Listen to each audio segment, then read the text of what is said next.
트럼프 대통령이 마이클 세비지 쇼, 이 화면에 보이시는 분이 이제 마이클인데, 이 마이클 세비지 쇼의 단독 인터뷰를 통해서 언론에 대한 아주 불만족스러운 비판의 이야기를 꺼내놨습니다.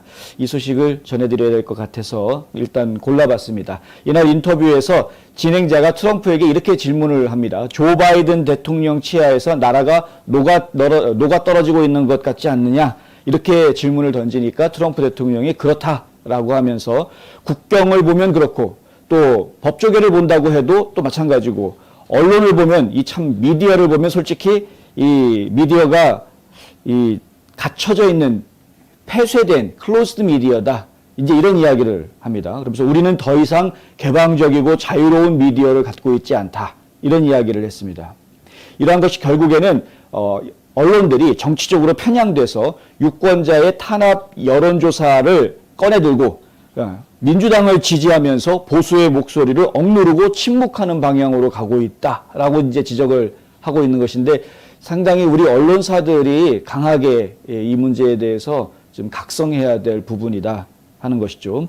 트럼프는 민주당 후보를 부정적으로 조명하는 기사를 쓰지 않는 것을 포함해서 언론이 바이든 정부를 취재하면서 표면상으로는 악한 것을 듣지 못했고 나쁜 상황을 보지 못했다고 보도하는 것을 질책했다. 이 이야기입니다. 무슨 얘기냐면 뭐 바이든 행정부가 지금 하고 있는 일들 중에서 나쁜 이야기가 없다. 뭐 특별히 잘못했다라고 지적할 만한 게 없다라고 지금 언론들이 이야기하고 있다라는 것인데 뭐 눈 가리고 귀 막고 그러고도 언론이냐라는 이야기를 지금 이제 비평을 하는 것입니다. 사실 이런 비평을 들어도 싸죠. 지금 뭐 좌파 언론들이 아니라 뭐 주류 언론이라고 이야기하는 곳들이 전부 다 좌파로 돌아서 있는 상황에서 상당히 좀 작은 소형 보수 언론들만이 지금 근근히 진실을 전하려고 애쓰고 있는 이런 상황이기 때문에 상당히 좀 힘들 수밖에 없는 상황입니다. 이 주류 언론이라는 표현이 들어가게 되는 경우는 보통은 이제 메이저급, 그러니까 대규모의 언론사들, 대형 언론사들을 이야기하는 것이고요. 이 대형 언론사들의 조직의 규모라든가 그 영향력이라는 것은 보통 일반인들이 생각하시는 것보다 훨씬 더 큽니다. 예를 들어서 한국의 뭐 KBS 같은 경우에는 직원이 수천 명이 넘죠. 지금 미국에서도 언론사들을 이야기할 경우에는 굉장히 조직이 방대합니다. 50개 주, 이렇게 단순하게 쉽게 이해하실 수 있는데 50개 주의 각 주가 한국보다 사이즈가 다 큽니다. 그러니까 한국보다 큰 나라들이 50개의 나라가 있는 것이고요. 각 나라에다가 그러면은 방송국들이 전부 다 지국들을 만들어야 하는 것인데 그 지국이라는 것이 공중파라는 게 한계가 있어서 그 주 안에서 안테나 하나 세워가지고서는 그 지역을 그 주를 전체를 커버를 할 수가 없는 것이죠. 최소한 3군데 이상, 많으면은 뭐 수십 군데 커버를 해야 되는 이런 상황이 펼쳐지기 때문에 실제로는 이 방송사의 규모가 엄청나게 방대해질 수밖에 없는 것이 미국의 현실입니다. 근데 이렇게 덩어리가 큰 조직을 만들어내고 언론사를 운영을 한다는 것 자체가 굉장히 많은 자금이 필요하게 되는 것이고요. 그러한 자금들을 충당하기 위해서는 결국에는 그만한 자금이 흘러갈 수 있는 영향력을 행사한다는 걸 보여줘야 하고 증명해야 되니까 결국에는 이제 시청률이라든가 신문 같은 경우에는 열독률 이런 것들로 이야기가 될 수밖에 없는 것이고 그런 것들을 확보하기 위해서는 사람들의 구미를 당기는 이야기거리들, 볼거리들을 제시해주는 형식으로 가야 되는 뭐 이런 식으로 이제 쭉 연결이 되지 않습니까? 그런데 방송국이나 신문도 마찬가지인데 뉴스 섹션만 있는 것이 아니라 각종 생활정보 섹션부터 시작해서 건강 뭐 여러 가지 섹션들이 나뉘죠. 언론도 마찬가지인 게 방송국이 뉴스만 하는 방송이 아니라 그 안에는 뭐 연애 오락 프로그램도 있고 시사 교양 다양한 프로그램들이 만들어지지 않습니까? 그렇다 보니까 뉴스로 모든 것을 다 이야기할 수 있는 그런 상황은 아닌데 오히려 방송국 쪽에 수익을 더 만들어주는 것을 보면은 연애 오락이라든가 드라마 같은 것이 오히려 더 방송국 쪽에서는 수익성이 더 높은 이런 상황인데 뉴스에는 투자 대비 수익률로 따지면은 지금 낮을 수밖에 없는 그런 부분들이 있기 때문에 언론사를 운영하는 사람들 입장에서는 사실 이렇게 뉴스에 어느 정도까지 신경을 써야 되느냐 하는 부분에 있어서 상당히 고민을 할 수밖에 없는 이제 그런 상황들이 처지들이 다 있기는 합니다. 그런데 그런 부분들은 다 차치하고 최근 들어서는 또 인터넷 미디어들이 발달을 하면서 소셜 네트워크가 오히려 언론사보다 더 막강한 영향을 끼치는 경우도 발생하고 실제로 지금 뭐 트위터 같은 경우 대표적인데 트위터에 누가 이렇게 말을 했다라는 것이 그대로 언론에 반영이 되는 이런 식으로 소셜 네트워크가 오히려 언론사에 더 강한 영향력을 끼치는 이런 세상이 되어져 있는 상황이기 때문에 결국에는 언론의 입지가 갈수록 좀 힘들어지고 있는 상황이죠. 그러니까 여기서 먹고 살 길을 찾기 시작하게 되면은 언론 본연의 업무, 임무나 사명 이런 것으로부터는 좀 거리가 떨어질 수밖에 없게 되는 이런 상황이 될 수밖에 없습니다. 사람이 사명으로만 먹고 살 수 있는 건 아니지 않느냐라고 이야기하면 할 말이 없는 이제 그런 상황이 이제 도출이 되는 것이죠.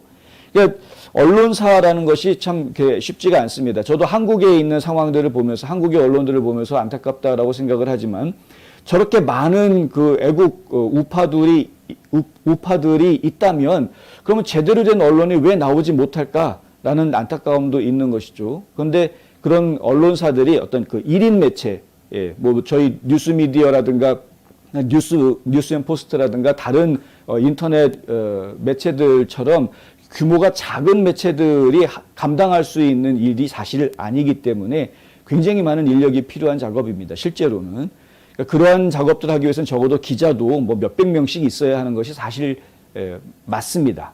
근데 그런 규모를 갖추고 있는 주류 언론들은 이미 지금 그 덩어리를 운영하기 위해서 보조금을 지원해주고 기업들의 위탁을 후원을 쉽게 받을 수 있는 그러한 형태로 운영이 되고 있다 보니까 정직한 목소리를 내기가 어려워지는 이런 상황이 된 것이고, 근데 규모가 또 작은 곳들은 작은 곳대로 영향력의 한계, 또 취재력의 한계 이런 것들을 또 겪고 있는 그런 한계가 있기 때문에 이 중간 사이즈의 어떤 교집합의 부분이 좀 필요할 텐데 그 정도까지 덩어리를 키워나갈 수 있는 열린 자유로운 언론들을 과연 성장시켜낼 수 있느냐, 이것은 기업들이 할 수 있는 일이 아니라 기업들이 해서는 절대 안 되는 것이고요. 오히려 망가지게 하는 것이고 언론들이 이것은 시민사회가 해줘야 될 일인 부분입니다. 그러니까 풀뿌리 운동으로 사실 벌어져야 될 일인데 이 부분의 정답이 아직까지는 제시되고 있는 것이 없어서 많은 분들이 안타까워하고 있는 것이고 언론계에서 일하고 있는 많은 또 정직한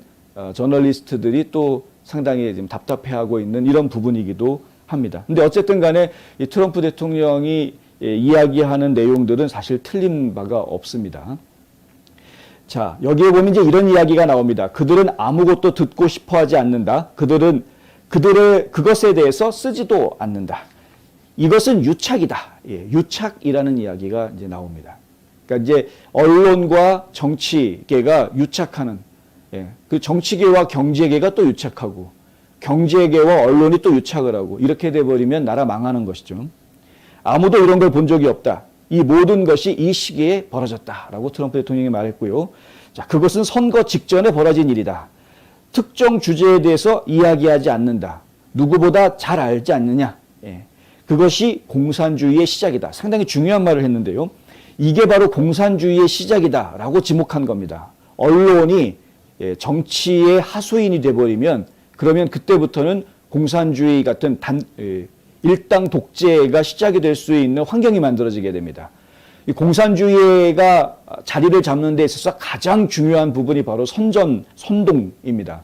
선동이 제대로 이루어지지 않으면 공산주의 아젠다는 이 나라를 잡아먹지 못합니다. 국민들이 깨어있으면 제정신을 가지고 현실을 정확하게 파악하고 있는 그런 국민들이 대다수라고 하면 그러면은 이 공산주의가 그 나라를 집어삼킬 수가 없습니다. 그런데 공산주의가 이 나라를 집어삼키는 나라들은 반드시 선동에 성공한 곳들입니다. 선동에 성공하기 위해서 가장 먼저 이들이 하는 작업이 바로 언론 장악이다. 사람들한테 세뇌시켜야 되기 때문에 그런 것이죠. 세뇌를 시키지 않고서는 생각하는 방법을 바꿔놓지 않고서는 공산주의로 넘어갈 수가 없는 것입니다. 자유롭게 생각하는 사람은 절대 그 자유를 포기하지 않습니다. 그런데 어떻게 해서든 세뇌를 시켜서 그 자유로운 생각을 못하게 만들고 세뇌시키는 그 방법, 그것이 바로 이제 첫 단계가 이런 이제 언론의 타락, 이것이 바로 처음 시작이다라고 이야기하는 것이죠. 사실 트럼프 행정부 때 이루었던 성취했던 많은 업적들이 있지 않습니까? 에너지 독립이라는 것도 있었고. 근데 그런 것들에 대한 이런 백신 개발 이런 것들이 있었지만 그런 것들에 대한 평가는 전혀 없이 선거가 조작이 되고 그리고 많은 사람들이 어떻게 해서든 연방 기구들을 지금 다 자기네 무기화하려고 하는, 연방 법무부를 무기화하려고 하고 국토안보부도 자기네 정치 무기화하려고 하고, 그러니까 정부 조직을 지금 다 정치 무기화하려고 하는 이런 행동들을 보이고 있는 상당히 지금 위험한 상황들이 전개가 되고 있는 것인데, 안타깝게도 언론들이 그것을 다 감춰주고 있으니까 악한 것이 보이지 않는다, 악한 얘기를 들을 수가 없다, 이런 식으로 다 언론들이 귀 막고 눈 가리고 있다 보니까 지금 정부가 하고 있는 일당 독재 체제와 같은 그런 횡포들을 제대로 지금 국민들이 알지 못하고 넘어가고 있는 것이 많다. 상당히 심각하다라고 이야기하는 것입니다. 트럼프의 이야기는 계속되는데요. 심지어 여론조사에서도 그들은 거짓말을 하고 있는데, 위스콘신주에서 여론조사가 나왔을 때 17%에서 19%포인트 차이가 날 거다. 바이든과 트럼프가.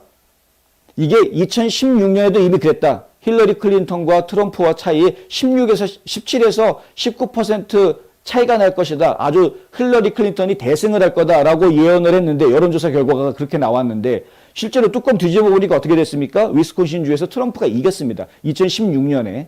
2016년에 트럼프가 이겼습니다. 그런데 4년 뒤에 똑같은 일이 벌어졌다는 거죠. 위스콘신주에서 마찬가지로 여론조사 결과가 나오는데 또 17%포인트 차이로 바이든이 이길 거다. 이런 식으로 지금 얘기가 나오는 겁니다. 많은 분들이 기억하시겠지만 바이든이 두 자릿수 이상 퍼센트 차이로 이길 거다. 적어도 전국적으로 다 10% 이상 차이를 내면서 바이든이 이길 거다라는 여론조사 결과들이 쭉 나왔었습니다. 막판에 가가지고 약간 좀 달라지긴 했습니다만, 이렇게 하는 패턴이 있죠. 패턴이. 한국에 계신 분들도 아마 그 패턴을 아실 겁니다. 한국에서도 똑같은 일이 벌어졌으니까. 여론조사를 먼저 발표를 쫙 하죠. 그래서 누가 1등이다, 2등이다, 뭐 누가 앞서고 있다. 그쪽이 대세인 것처럼 거의 대세론이라는 것을 하나 만들어줍니다. 분위기를. 그리고 거기에 맞춰서 선거 조작을 하고, 투표, 개표 모두가 조작이 되죠. 자, 이의 제기가 나왔어. 그러면 이의가 있습니까? 우리가 그러면은 감사하겠다. 자기들끼리 감사하죠. 자기들끼리 딱 가둬놓고 그 안에서 표본만 이제 샘플링해서 일단은 감사를 해보자. 감사 결과 아무 문제 없다. 이렇게 발표가 나오지 않습니까? 알고 봤더니 가짜가 엉터리 감사였다. 이번에 조지아주에서 나온 이야기가 그거죠. 풀톤 카운티 같은 경우에 감사를 3번이나 했는데, 풀톤 카운티 자체에서 3번이나 감사를 했는데, 그 감사할 때는 전부 다 아무 문제 없었다라고 얘기했었는데, 감사할 때 사용했던 스캔받은 이미지 파일들을 분석을 해보니까 왜 아무 문제가 없느냐, 여기 문제 있지 않느냐고 이번에 지금 다 포로 조지아에서 폭로를 하지 않았습니까? 그러니까 결국에는 감사도 엉터리, 선거는 조작되게 해놓고, 여론조사에 맞춰서 여론조사에서 원래 그랬었잖아, 그게 민심이었어 라고 그냥 다 뒤엎어버리는 이 패턴. 그러니까 여론조사에서 먼저 선전해놓고, 선동해놓고, 선거는 뒤에서 몰래 조작해놓고, 사람들이 뭐라고 그러면은 엉터리 감사해가지고 아무 문제 없다라고 발표하는 이 패턴. 이것은 한국이나 미국이나 지금 똑같이 진행되고 있는 패턴이다. 지금 사회가 썩어도 너무 썩었다라는 이야기죠. 그리고 지금 바이든 행정부에서 한 것은 뭐냐? 집에 가둔다, 사람들. 집에 가둔다. 이제 지금 사람들이 점점 깨어나기 시작하고, 지금 부정선거에 대한 증거들이 자꾸 속속들이 발표가 되고 있으니까 비슷한 시점에, 하필이면 왜 같은 비슷한 시점에 델타 변종이 그렇게 미국에 기승을 부린다고 발표가 또 나오는지 상당히 저희 걱정되는 것입니다. 지금 상당히 걱정됩니다. 일단 여름에 이제 올림픽이 있으니까 도쿄 올림픽에 또 많은 사람들이 또 시선이 가겠죠? 올림픽을 치르는 동안에 많은 사람들이 자, 미국이 1등 해야 되는데 열심히 또 응원을 하시지 않겠습니까? 그런 과정에서 결국에는 사람들의 시선이 그쪽으로 빼앗기는 과정에 그 틈을 이용해 가지고 또 1월 6일 위원회 소집을 한다는 것 아닙니까? 지금 어떻게 해서든 지금 민주당 쪽은 국민들을 오도하고 국민들의 눈과 귀를 가려놓고 자기네들이 하고 싶었던 것, 하려고 하는 것을 계속 추진해 나가고 있는 것인데, 알고 봤더니 그것이 오바마 전 대통령 때부터 이미 추진해 오던 내용들의 연장선상에 있는 것이다 라는 이야기가 나오고 있는데, 그런데 지금 우리 국민들은 불쌍하게도 이러한 사실들 지금 못 느끼면서 간다. 왜? 언론이 죽어 있기 때문에. 언론이 깨어 있어서 와치독을 해야 되는데, 제대로 지켜보고 있다가 문제가 있으면 바우바우 지저대야 되는데, 언론이 그 역할을 못하고 있기 때문에 지금 국민들이 모르고 넘어가는 게 너무나 많다. 트럼프 대통령이 어제 팟캐스트에 나와서 그런 이야기들을 쭉 늘어놓은 것입니다. 하지만 마지막에 트럼프 대통령이 또 의미심장한 이야기를 했는데요.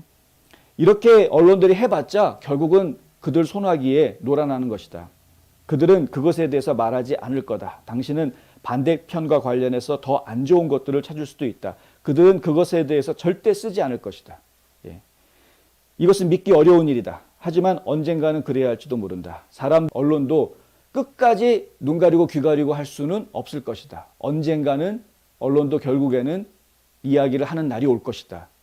마지막에는 좀 희망적인 이야기를 해놓고 끝냈습니다만. 그런데 사실 솔직하게 말씀드리면 사실입니다. 그러니까 언론과 정치인들과의 관계라는 것은 그렇게 상당히 애매하다. 그러니까 정치인들이 야합하듯이 언론과 정치가 유착을 했다라고 해서 그렇게 야합하는 그런 것으로 단순하게 이야기하기는 어렵다. 왜냐하면 언론이 주류 언론이라고 이야기하는 그 조직은 워낙에 방대하기 때문에 그 조직 안에서도 생각을 달리하는 사람들이 여럿 있을 수 있는 것이죠. 그래서 결국에는 지금은 좌편향적인 모습을 보이고 있지만 언젠가는 본인 스스로가 깨우치고 언론 스스로가 깨우치고 언론이 방향을 다시 바꾸는 그런 상황이 올지도 모른다.